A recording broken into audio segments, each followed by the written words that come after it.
Happy freaking Wednesday, everybody. Happy Wednesday. I'm excited to be here. You know, I was this close to canceling my live stream because I had a lot going on, and I just decided, I was like, you know what? I'm not doing this. I'm not canceling the live stream because I feel too busy, because I'm never too busy to hang out with the community that I love so dearly.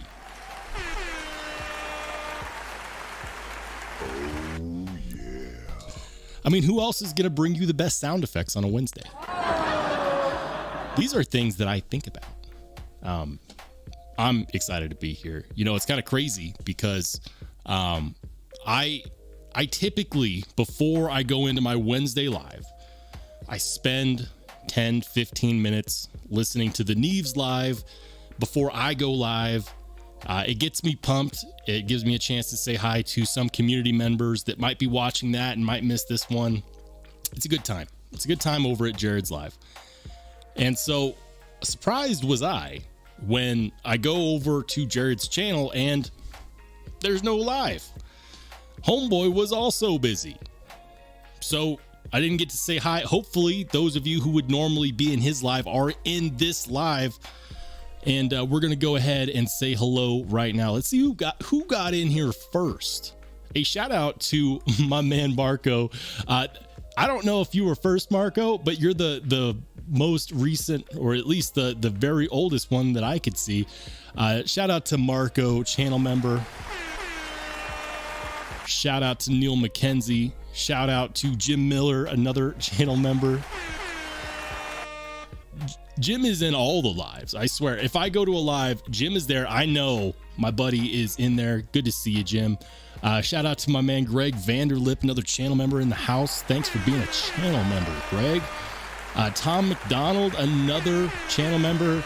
He's like, cookies, they're in the oven. According to the recipe, they take at least an hour and 15 minutes to bake, which means that they'll be done by the time we're done with the live stream. Just kidding. Cookies don't take that long to bake, but I got to do something to, you know, bring the people in. Maybe I should make shirts that say, come to my live stream, there will be cookies. Shout out to B-Shady22, longtime supporter. Homer Feltes, another longtime supporter in the house. Crazy Roach, channel member, Discord member. Speaking of which, we've been having a good time in the Discord. If you guys want to have a chance to hang out, chat, share pictures, you know, talk about stuff, doesn't even have to be knife related, although, you know, typically I think that it is.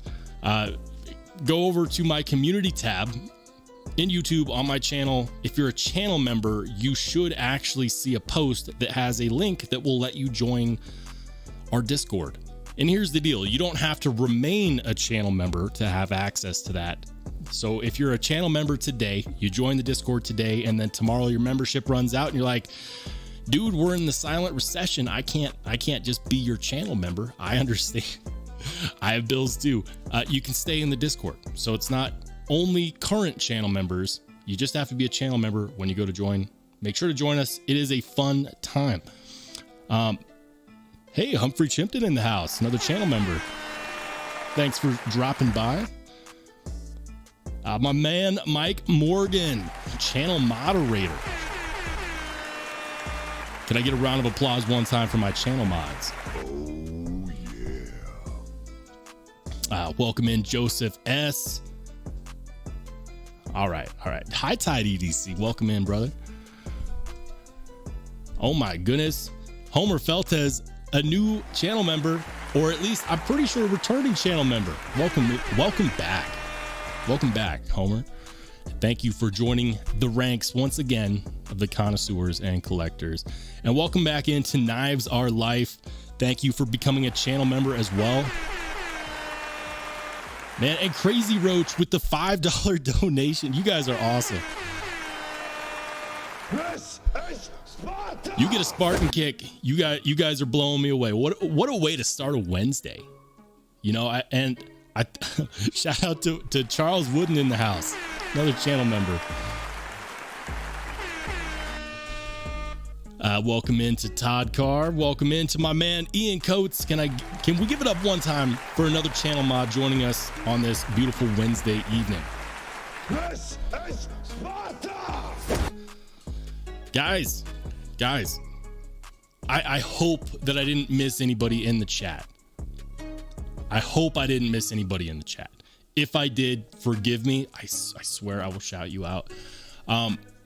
What did I carry today? I know you're like, dude, Rolls, we already know you probably carried your TPK exclusive Hedgehog. I've been carrying it a lot. I switched it up today. I put the slip joint down. I've been going slip joint crazy with that thing. So today in the fifth pocket, I carried this bad boy. This is the Devo Nip.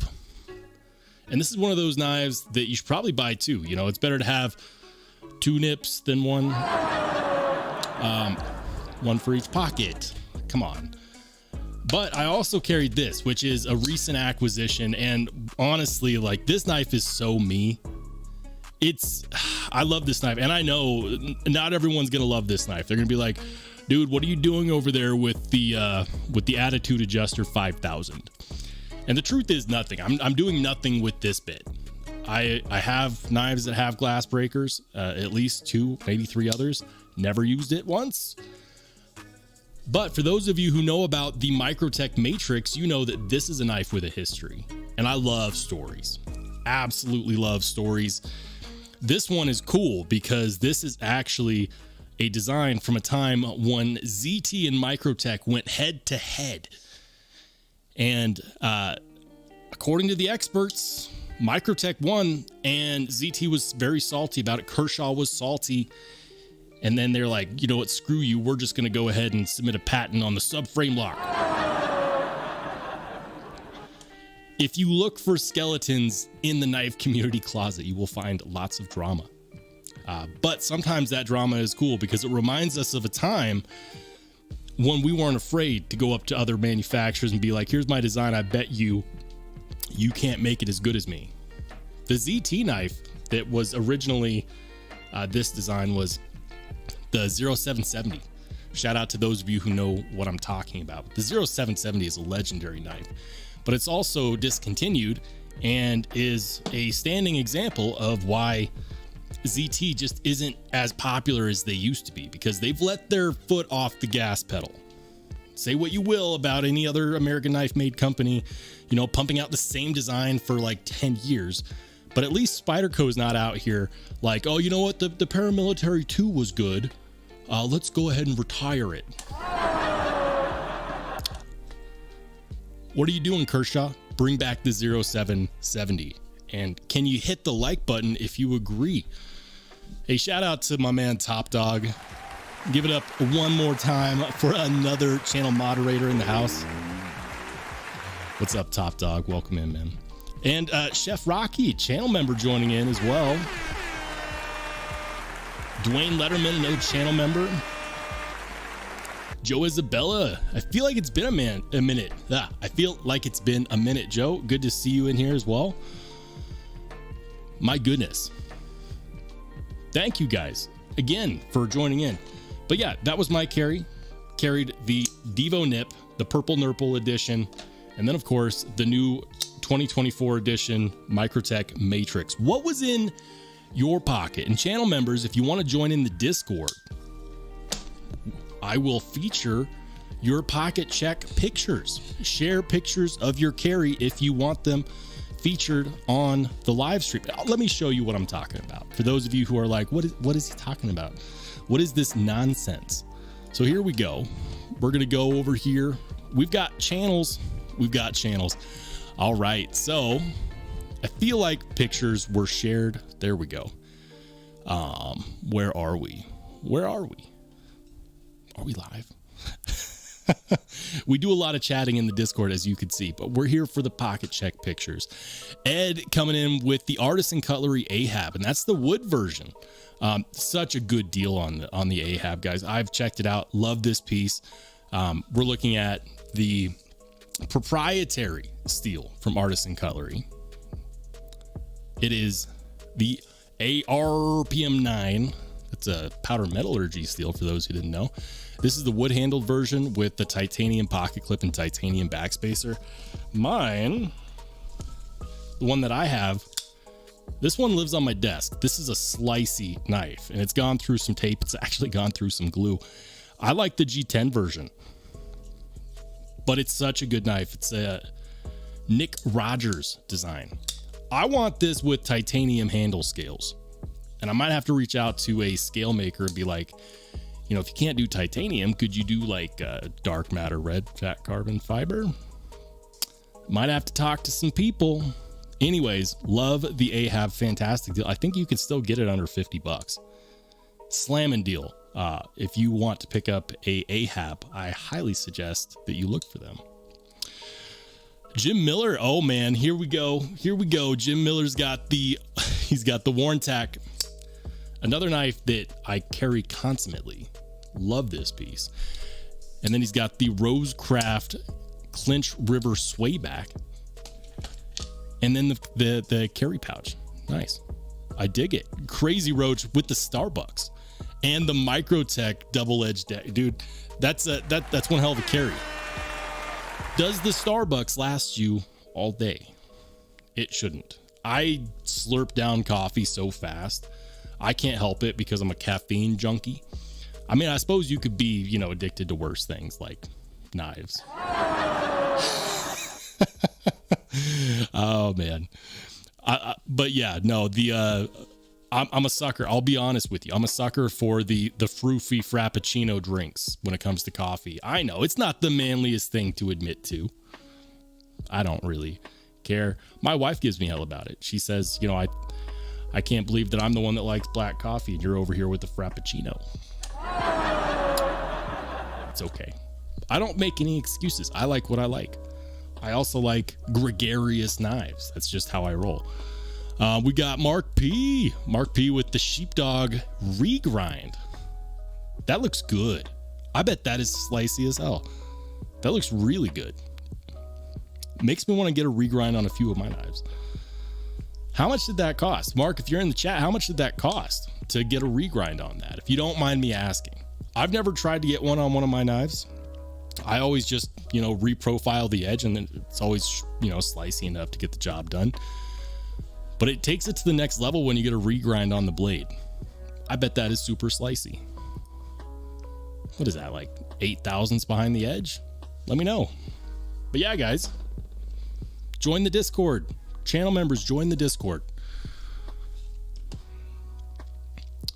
Ian Coates says that Microtech has a juicer on the ass. Hey, we're not talking about we're not talking about the Attitude Adjuster 5000. It's honestly, like, at least it's more functional than the last, what's it called? The custom that they released in 2016.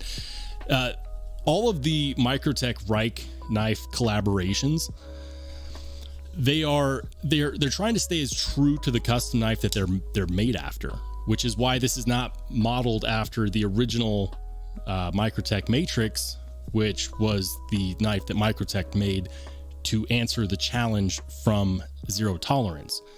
Later, after Zero Tolerance came out with the patent on the subframe lock, Microtech came out with a line of customs that looked like it had a subframe lock but didn't. And it came out with this crazy window in the blade, which honestly, I like it better than just the fuller. Maybe I show a picture of what I'm talking about. So here we go. So first of all, you have to know which knife Zero Tolerance at a blade show. They showed up. Microtech was there. I believe it was 2010, maybe 2011. It's the 0770. Boom. They showed up at Blade Show with the 07. Oh, it's the 0777. That's the one. There's the 0770 is the one they came out with afterwards when they're like, we want to make this, you know, like more affordable.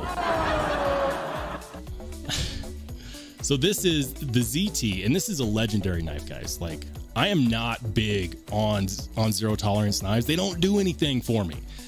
I would probably do something to get one of these. This is really freaking cool, and I'll blow up the picture. Really freaking cool. Love the blade shape, love the fuller that goes all the way through, love the oversized pivot, the milling on the handle scales. Check that out. For those who don't know, this is their sub frame lock. A sub frame lock is basically when you have something like a full carbon fiber handle and then you rivet in a piece of metal to act as the lock or the lock bar. And that allows you to have a larger knife like this and have it be extremely light because it's all carbon fiber except for the lock bar. That's what they patented. That's the sub frame lock. They brought that knife to Blade Show back in like 2010, 2011.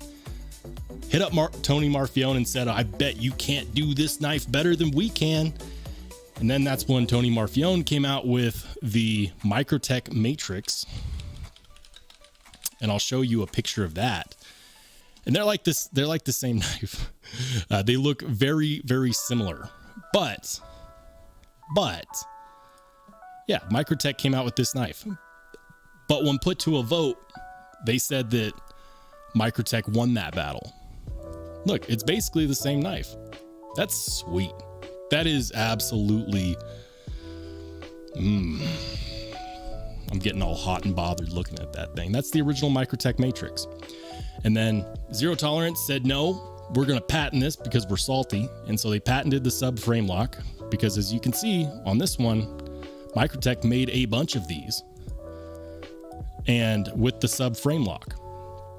And so after that, they shut it down. They said, no, we can't do the sub frame lock anymore.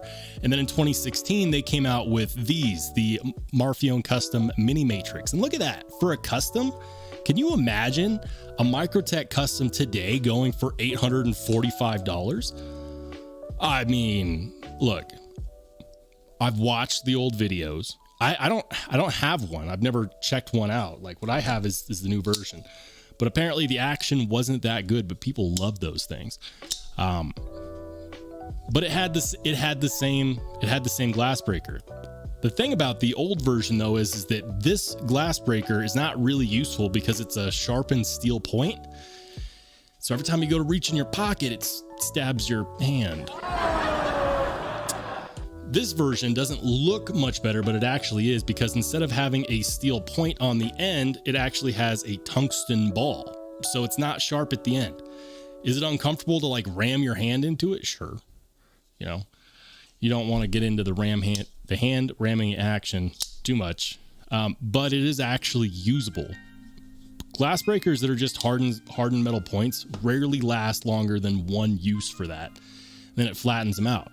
I hear back in the day with this knife, 2016, the popular thing to do was to find a pane of glass to ram it into so you could stop stabbing yourself.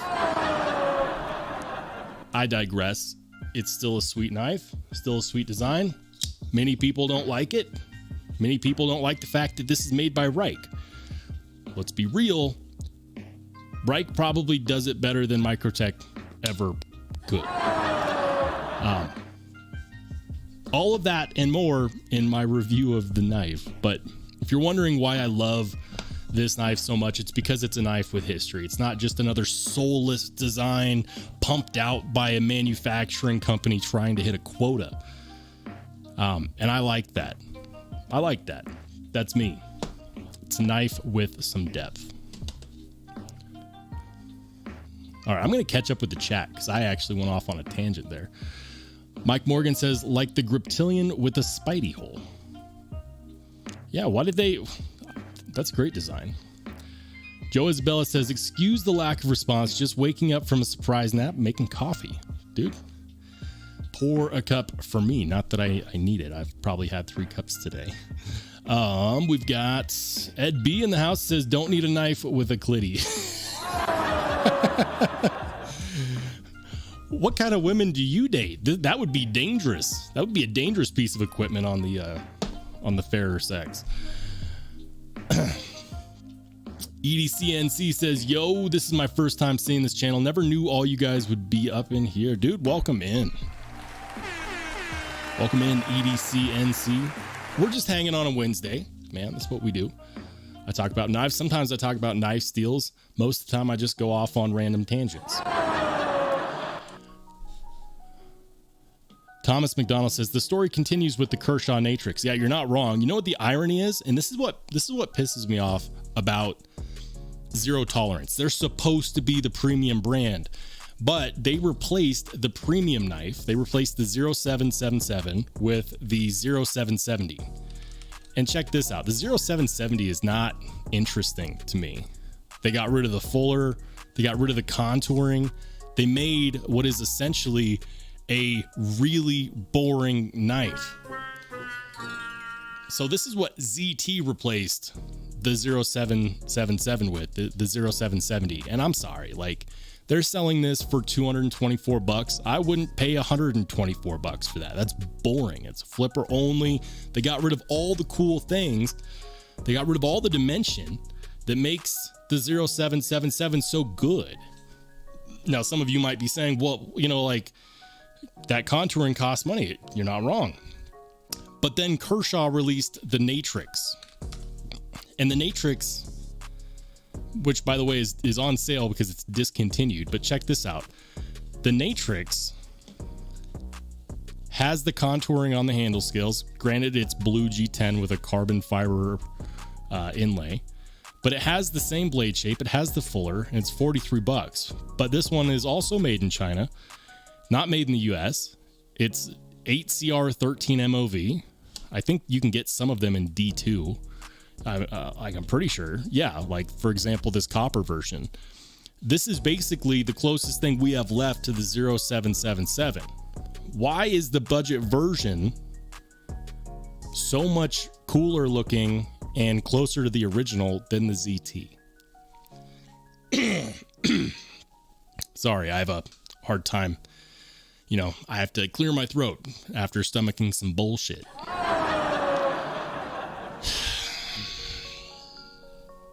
I was actually considering picking one of these up, you know, just for the collection. I have no idea how good the D2 is on this. I have no idea if their Chinese manufacturer got that right.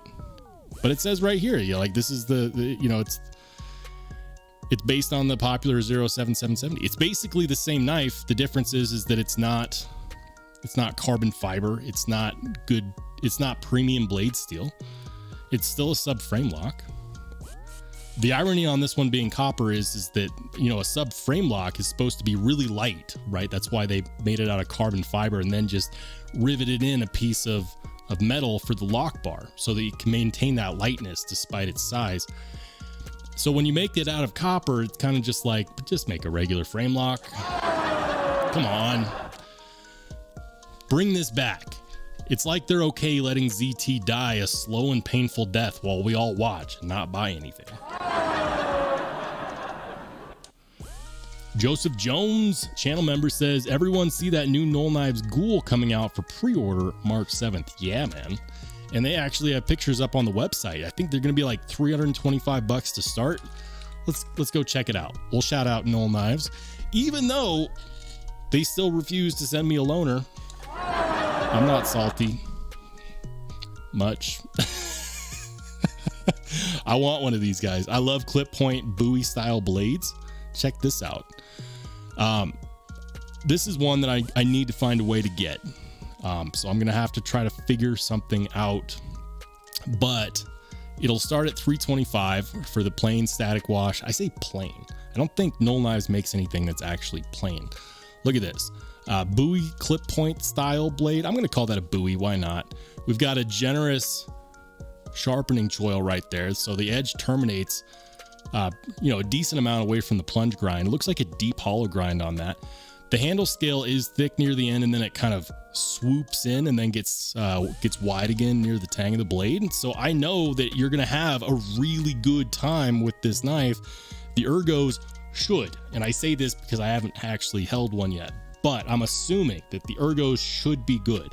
The one concern that I have about this is the overall size. The length of this is like 7 inches. Everything else I love. I love the fact that it's a front flipper with access to the fuller. He calls it a dedicated front flipper. I don't really consider it to be so because I guarantee you people are going to deploy this with the fuller more than the front flipper. It does not look like a single-sided captive pivot, but you never know, that could change. But I believe these are like 7 inches overall. Yeah, 7.2 inches overall. I kind of want it to be bigger. Am I corny to say that? I want it bigger. Oh yeah. Why can't it be bigger? I'm sure that it's fine. And there's plenty of knives in that size range that don't seem big, but they feel big in the hands. All right, I'm going to stop saying things that are sus. We do have a S90V blade steel. Thank you. Thank you. It's about time. Look, we need to normalize S90V instead of 20CV. Because if our manufacturers are not going to give us the 60 to 62 HRC range that we all want, then we're not actually getting the best edge retention out of our M390 or our 20CV. That being said, S90V with the standard heat treat between 59 and 61 is still going to outperform M390 at, 59 to 60, which is what we see most knives at these days that have M390 or 20CV. So it's about damn time that we start to see more and more knives in S90V, and I, for one, am okay with that. I'm pretty positive the last Null Knives were actually M390. Yeah, look, the Voodoo, M390. What about the Raiden? Is the Raiden? I believe the Raiden's also M390. Raiden, M390. Look, it's good to see a move from M390 to S90V because we want it to be stainless, yes, but we also want it to have that legendary edge retention. Oh yeah. 100%. Null Knives making a big name for themselves. They're doing a fantastic job on their designs, and no wonder they're every single time they have a release, they always sell out. I want in. I know Null Knives doesn't watch my live stream, but if you're watching somehow, somewhere, some way, put me in the pass round because I want to check out a Ghoul. What I don't understand is why we have such a difference in price between the static wash Ghoul. Like, it's a $20 difference, but why is the static wash Ghoul $20 less than the one with the blue ano? Like, I don't understand. Does a belt satin finish? Like, since when does a belt satin finish cost more? Since when does anodizing a handle scale set blue cost more? That doesn't make any sense to me. It makes 0 sense why that should cost more. I feel like if you're going to charge more, you should get something extra out of it. I mean, I can kind of see on the PVD coated one. I can kind of see it. Coatings cost money. I get that part. But why on the blue? Like, guys, if you're going for this, I'm telling you right now, go for the static wash. Save yourself $20. Do it. Hey, shout out to Dopey. How's it going, man? And do we have a Blue Minotti Ninja in the house? The legend, Mr. Blue Minotti Ninja, recently celebrating his most recent milestone. Is it 500 subscribers? Dude, congratulations on that. If you guys aren't subscribed to my man Blue Minotti Ninja, make sure you go check out his channel. Todd Carr says, would rather have Magnacut, but only if it's done properly. That's the key with Magnacut, because we're at a bit of a market shift with Magnacut. I would say we have about a third of manufacturers that are using Magnacut actually heat treating it up to the 62 plus, 63 plus range, which is where we want it for better edge retention. If you get Magnacut, turn down the music. If you get Magnacut at like 60 to 62, you're going to see edge retention performing like D2. And listen, there's nothing wrong with that. D2 level edge retention is not awful. It's not terrible. It's just not what we asked for. So I really hope that the whole market shifts and they're like, listen, if we're going to do Magnacut, these knife nerds will crucify us if we don't make it 63 plus. But then we have to follow up. It is our job that if we want to see the market shift, we have to make the change. We have to see Magnacut at 62 and say, not today, Satan. we have to hold them accountable to that. We can't just say, oh, I wish it was 63, but I love my Magnacut blade at 60. No, that's on us. We have to follow through on that. We have to say, no, I'm not buying that. If I really want Magnacut at 63 plus, I'm not buying it at 60. So trust me, that's up to us. If we don't buy it, we're voting with our dollars. They will make a change. I guarantee it. Dusty Flu says, what manufacturers do you trust for Magnacut? The one that comes to mind immediately is going to be Hogue. Hogue released the Deca, like the first run they did of the Deca in Magnacut. It was at 60 to like 62. And then there's this huge community outcry after Laren Thomas came out with some information. The community got a hold of it. Laren Thomas said, you can still heat treat it correctly at 60, but you're not in fact getting the most out of that edge retention until you bring it to 63. And oh, by the way, if you do, it will also increase its toughness, not unlike S35. And so then Hogue publicly made a deal of it, and they said our next run of Decas in Magnacut will have 63 plus HRC. And that was the start of a market shift. And so Hogue is doing it correctly. Another manufacturer doing it correctly is going to be Quiet Carry. Quiet Carry is also doing it correctly. There was a Spyderco that was recently Rockwell tested with Magnacut. And to my ever dying shame for Spyderco, it came in at like 62.6. I mean, so you could say that maybe that you could call that, you know, if you round up, who rounds up? But if you round up, maybe you could say that's 63. Maybe it was on the low end of that. But generally speaking, I would trust Spyderco. There's a few out there. If you're discerning, the ones that list the HRC will tell you. That's definitely worth the case. Hey, shout out to my man, The Night's Edge. Wait, I'm sorry. That was the wrong. Shout out to The Night's Edge. Welcome in, man. Channel member. And another content creator. He's got a new channel of his own. The Night's Edge says, I love my QC9 in Magnacut. It's a badass knife, man. The Quiet Carry 9 is fan-frickin-tastic. It is simplistic in its design, but it's extremely well executed. Of course, they don't tell us who the OEM is for good reason. If they did, they probably wouldn't be able to get their knives made because everybody would be sending their orders to the Quiet Carry OEM, whoever they are. Hey, welcome in, Kathleen Smith. Good to see you. Ed B says, if only Spydercos weren't so ugly. Oh, the Spydercos. We'll be telling our grandkids about Spydercos. You know, we'll be like, you know, back in my day, my favorite knife had a face only a mother could love.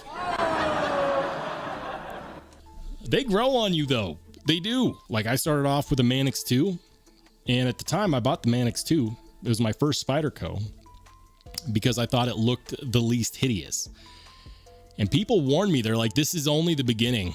You will, in fact, buy several more. And I said, no, I won't. And then I did. Yeah. Looks like we got MK in the house. He says, my love is Midgards knife, Utgard Tactical. You know, I've checked out a decent amount of Midgards Messer. I love Midgards knives. I haven't checked out the Utgard Tactical yet. I might have to reach out to my guy over there and see if we can make that one happen. Takar says, Transparent Knives did a couple. One was 62.5, one was 62.8, I believe, but just the two examples so far from him. I think that Spyderco is reaching for 63. But Magnacut is new to them. they let us know that they didn't release a Magnacut knife right away because they were trying to get the heat treat right. So, you know, what's the difference in edge retention between, you know, 62.5 and 63? I don't know. Edge geometry, blade geometry. Do we give them the pass because they've earned that right? Do we call it 63? Spyderco doesn't actually advertise their Rockwell hardness. That's one of the things that I respect about Spyderco is that they're not out here using it as a selling point. They just do the right thing because it's the right thing. Hey, shout out to Jay Scott, channel member in the house. Mike Morgan says Spydercos are built for the hand, not the eye. I agree. Although I do love the way that my modified Spydercos look.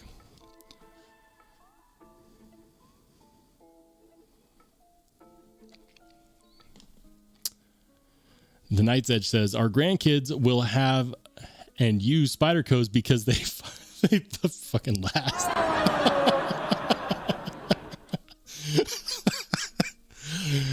Is our version of case knives today going to be like the Spydercos, like, you know, 20 years from now, knife reviewers are going to be on there like, look at this classic knife design. It's a paramilitary too with a compression lock. Is that what's going to happen here?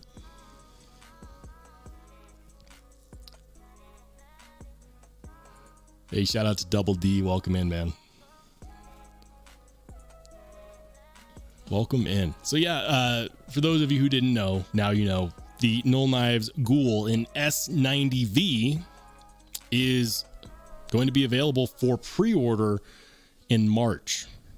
My suggestion, come here, sign up for their email list. They will let you know, and that way you won't miss it. Other things that are new, I don't know. I've been busy today, so I didn't actually have a chance to check out stuff. I figured we could do some window shopping here. I like to go to DLT. I like to go and see what their drops look like. They released the RWB, the Luft Concepts RWB in S90V. The DLT exclusive has a shred carbon fiber show side. It's a contoured shred carbon fiber show side, single side capped pivot buoy style blade. Kind of a bronzish, copperish, anodized titanium lock side. Good looking pocket clip. I like that they reversed the screw to go in on the other side. But it's still $350. They did not, in fact, sell out the first run. Maybe they made enough, or maybe, you know, there's just something about this knife specifically that didn't make people want to hand over their money. I think it's a good looking knife. I haven't checked it out yet. Who knows? Maybe we will. Ooh. Do you see what I see? The Koenig Mini Arius. For those of you who are daring, for those of you who are discerning, for those of you who wish to spend somewhere in the realm of $740 to $800, go to DLT right now, set your notifications up, because in 12 hours, 21 minutes, and 27 seconds, there will be a mad dash to pick up a Koenig Mini Arius. And looks like they have one that is 740 and one that is 805. I wonder what the difference is. That's going to be on DLT. What's this mad dash going to be like? All right. So the last time I saw a Mini Arius, they didn't have the milled handle scales. It was just the flat plain. And it was the same price, which I don't understand.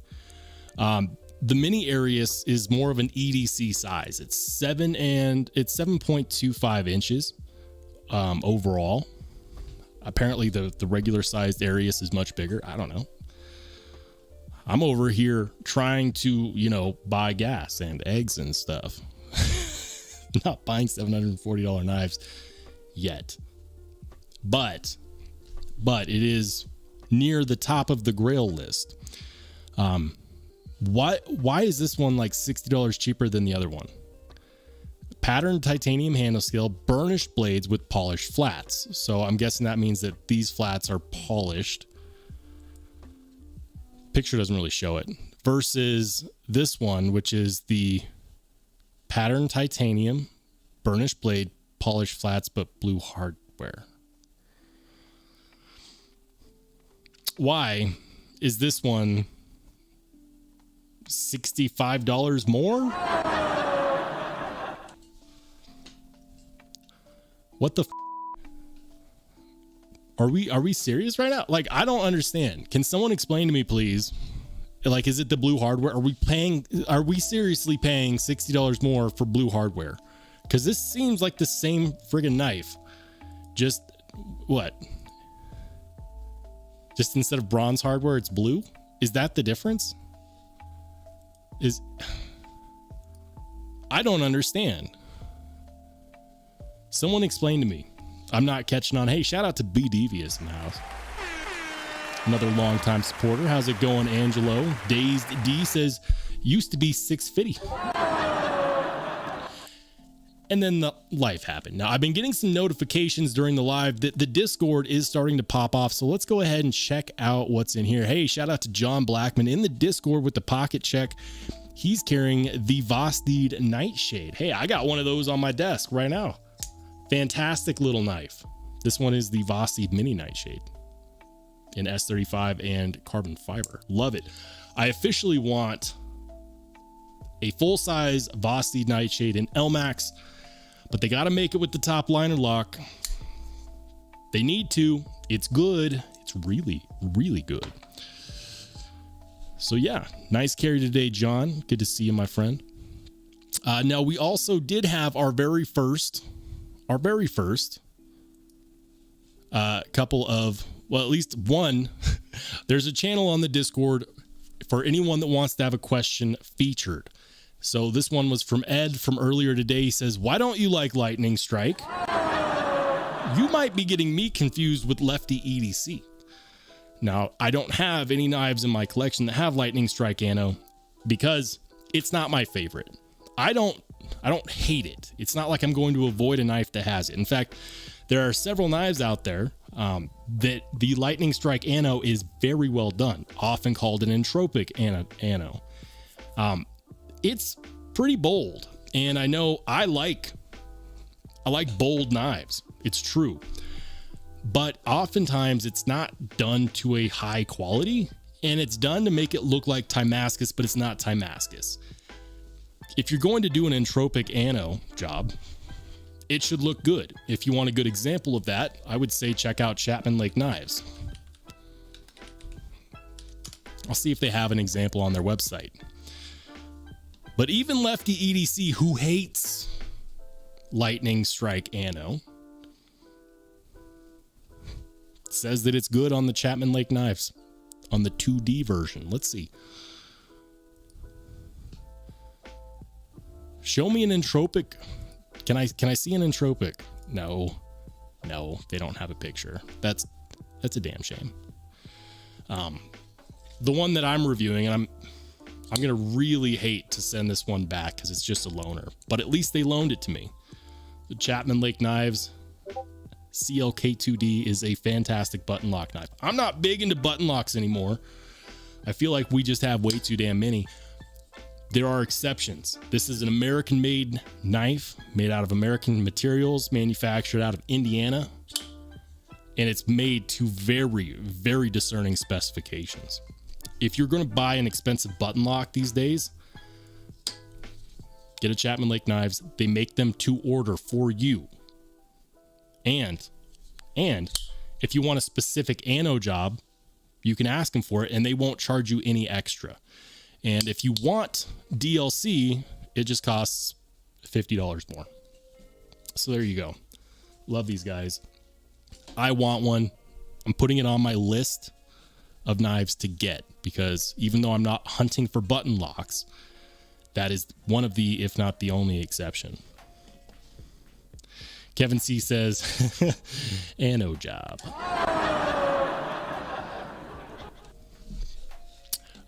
Jay Scott says, is the pattern different from those two? Blue says quarter pattern while the bronze doesn't say and is cheaper. Let's check it out. So it says quarter pattern. So yeah, I think you're right.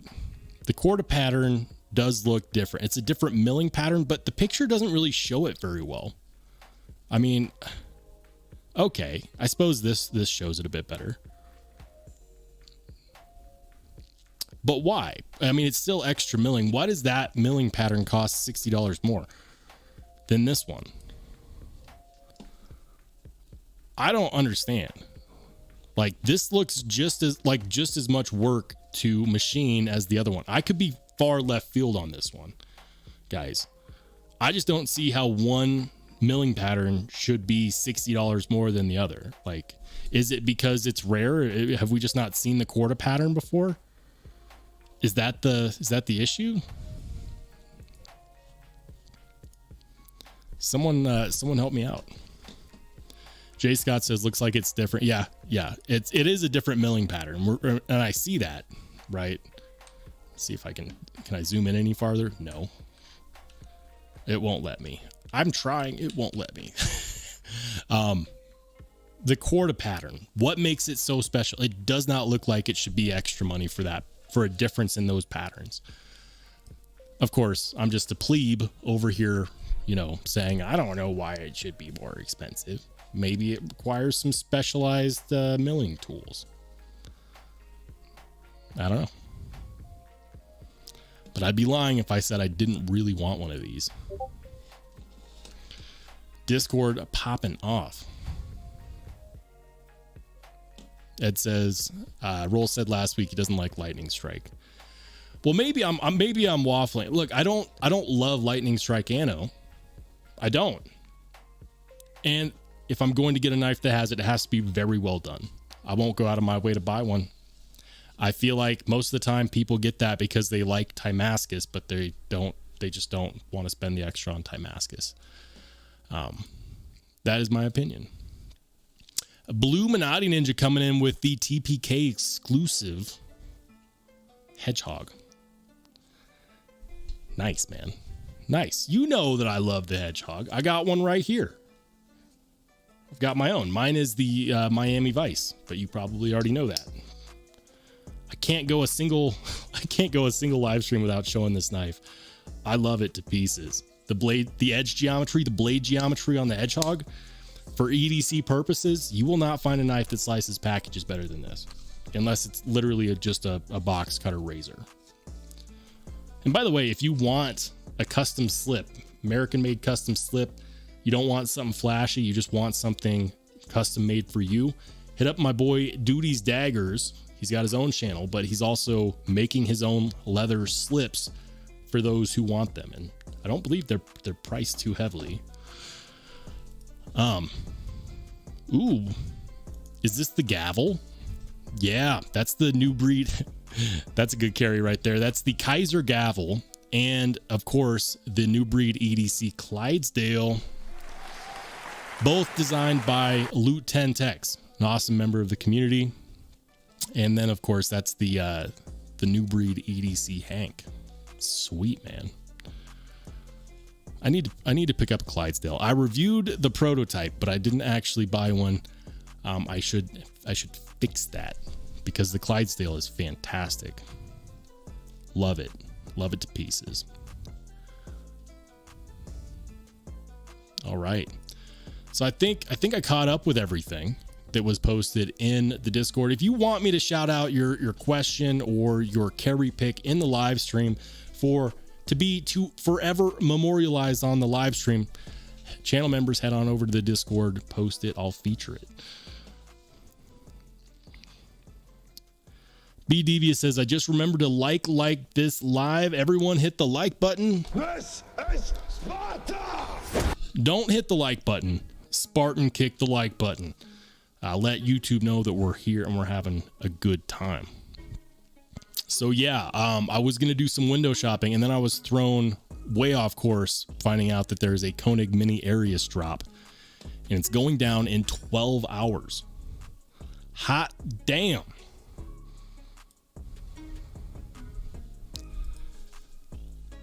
You know what? I was just thinking about this. I wonder if they realize that if they try to drop too many good things at once, one of them isn't going to sell well. I wonder if they think about that over at DLT. food for thought. I also wonder why the Demco Shark Cub hasn't sold out at any point. Like when these released, I thought for sure these were going to sell out. Because honestly, in my opinion, this is the best deal you're going to get on a Demco knife, because we get titanium handle scales. They're pretty much the same size handle scales as a regular 80-20.5. It's just a shorter blade. I know people don't like the whole blade to handle ratio thing. Personally, I would rather have more handle and be able to get a full grip on it than less. I also think that this is the best looking clip point, drop point that Demco has produced. They have the slicer version, 20 CV, titanium build, and it's $250. For any other build with these materials from Demco, you're paying $100 more than that. That is quite possibly the best value that Demco currently offers. And I have a modified Demco 80-20.5 right here with aluminum handle scales. It's the Oz 10A version, and I carry it. I put my own edge on there. I carry it. It's a good knife. My issue with Demco has always been that they've charged way too damn much for these. Like, for example, if you want Demco G10 scales, you're spending $50 for just the scales. Like, you can buy whole knives for that have better materials. Like, it bothers me, and it's always bothered me.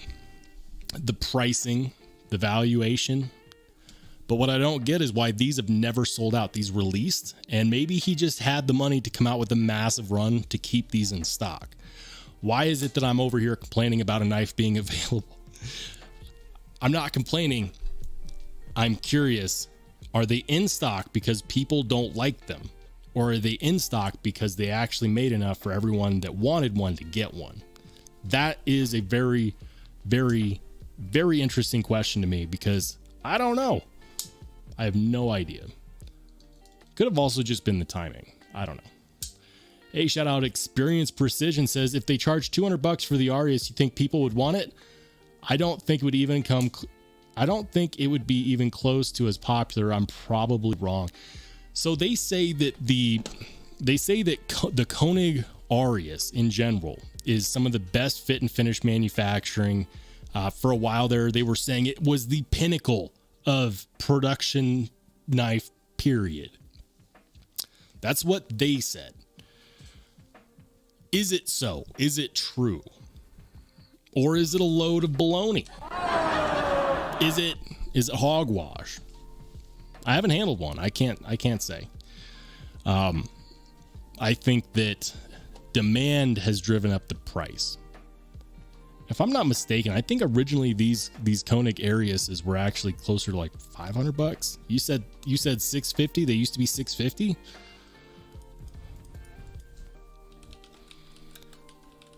You know who leaves up their legacy listings is Blade HQ.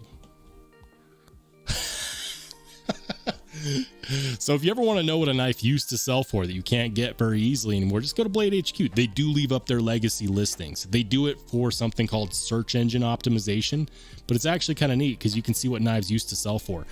I am not joshing you. Check this out. I'm going to zoom right in on this. Guys, well, it won't let me zoom right in. Check this out. Time was you could buy a Koenig Arius for $490.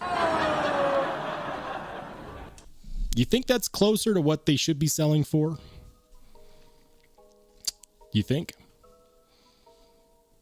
Demand has driven the price up. Same thing with the Oz Roosevelt, Oz Machine Co. Roosevelt. Let's see. Can we find a legacy listing for these? Anywhere? Anywhere? Please? Maybe on their Facebook page? I don't know. Look at this. They're doing a lot. Well, they did a lotto back in January, but it looks like they're doing 63 to 64 HRC Magnacut on the Rosie. God, that's a good looking knife. It's way too good is what I'm saying. Like the Roosevelt, I think has replaced the Koenig Arius as far as like the most desirable knife for EDC enthusiasts. And what a good looking knife with the milling, the blade shape. Is it worth the $1,000+ $800, whatever? I don't know. You tell me. Some of you guys out there have to have an Oz Roosevelt. Is it worth it as a collector, as an enthusiast? And if so, do you carry it? Are you afraid to use it? Or do you just man up and destroy all of the Amazon boxes? Let me know in the chat. Let's see. Knives Are Life says, good night, sir, and everyone, I'm out. Hey, Knives Are Life, thanks for joining in, brother. Have a good rest of your night. We will catch you on the flip side. Shout out to M. Houston, channel member in the house, says, yeah, they do not look like $700 to $800 knives. Are you talking about the what we found for the legacy listing on the Koenig? I think they changed since then. I think they changed a little bit. I mean, there's no milling pattern. It's the flipper tab. Everything else looks the same. Oh yeah, no polished flats. They did that one in CTS XHP. Still USA made. I just want to know at what point, what caused the Arius to go from $490 to freaking $800? Is the justification there? What happened? I want to know. Like, what YouTube channel is responsible for this? Who do I point the finger at? It's not me. I didn't drive up that hype. Wow. You can spend if you thought $740 or $800 was a lot to spend, check this out. You can get one right now. It's available on Arizona Custom Knives for $2,045. What?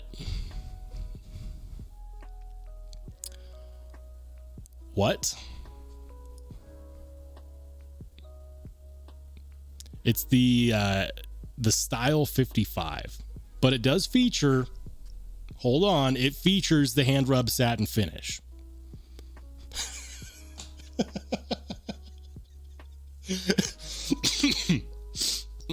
Sorry. I had to clear my throat of the bullshit. 2045. Is that a straight up custom? That has to be a straight custom to be worth it. If it's just the hand rub satin, I don't know. I might have to just, hang up the microphone if that's the case. I don't get it. Why?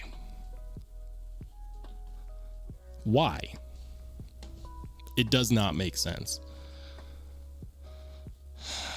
You could also buy one for $1,095. I refuse to call that more reasonable because I still think that that's too much. And listen, guys, I want one. I want an Arius. I'm not going to buy one for this price. I refuse. I refuse. These are, and this is not shaded Arizona Custom Knives. This is them listing knives for what they think they will sell for. $2,000? Really?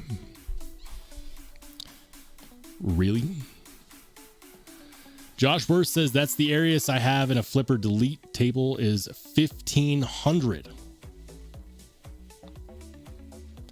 You mean it's not $2,045? Some people really like it with the flipper. Some people really want the flipper delete. I don't know. Listen, a knife is 100% what you're willing to spend on it, and that is just a fact. Byron Scott heading out. Thanks for joining in, Byron. Have a good rest of your night. John Blackman says, how good is CTS XHP steel? CTS XHP is good steel. It is actually a really, really decent steel. I'm sad that we don't see it on more knives. I would love to see CTS XHP more often than, say, S35VN. I would love to see it more often than, say, what's another one? CPM 154. CTS XHP is actually really decent. Mike Morgan says, I mean, someone paid $100,000 for a Medford, so there's that. Who is this person that paid $100,000 for a Medford?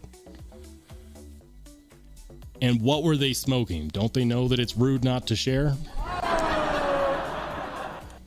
The Night's Edge says, Rollshambo, when are you and Metal Complex doing a live together? I need you to get on that. Listen, I don't think that Richard knows that I exist. I think he pretty much only knows me from his comment section. Little known thing about me, guys, and I'll say this. I really should thank Metal Complex, because before I started a channel, I would just hang out in his comment section and leave like 4-paragraph long comments, and it took me a long time to realize that if I wanted to talk about knives so much, I should just make a channel and really commit to my desire to talk to people about knives. I couldn't do this. I 100% couldn't do this if the passion for the hobby wasn't there. And I say that because there are some channels out there that are purely there just to take advantage of our awesome community and the people in it.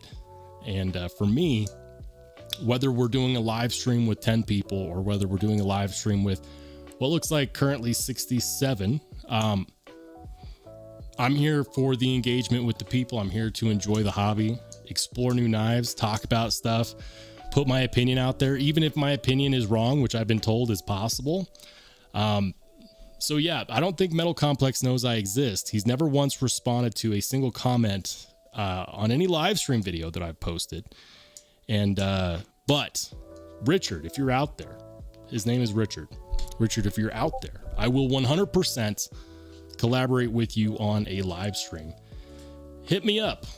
I'm on Instagram. My email is always in my video descriptions. And I would love to do a live stream with Metal Complex. Will it happen in the future? Maybe, maybe not, but I'm open to it. I'm also open to doing stuff with Neves Knives, which I've already talked to Jared. Jared said, yeah, we can collaborate. So don't be shocked if you see that this year. We're going to do big things in 2024, and I can't wait to show you guys what I've got planned for the channel. It's 9:02 here in Spyderco land, aka Denver. My live streams run for an hour. So this is 100% the time that I have to bid you all adieu. Thank you for tuning in. Thank you for making tonight a really fun night. I'm very glad that I decided not to cancel my live stream. So to all of you, This is Sparta! thank you for joining me. Thank you for making this hobby enjoyable. Thank you, thank you, thank you. For some of you, I'll see you soon. For everyone else, I'll see you later. Have a great rest of your week, everybody. I'll catch you on the flip side.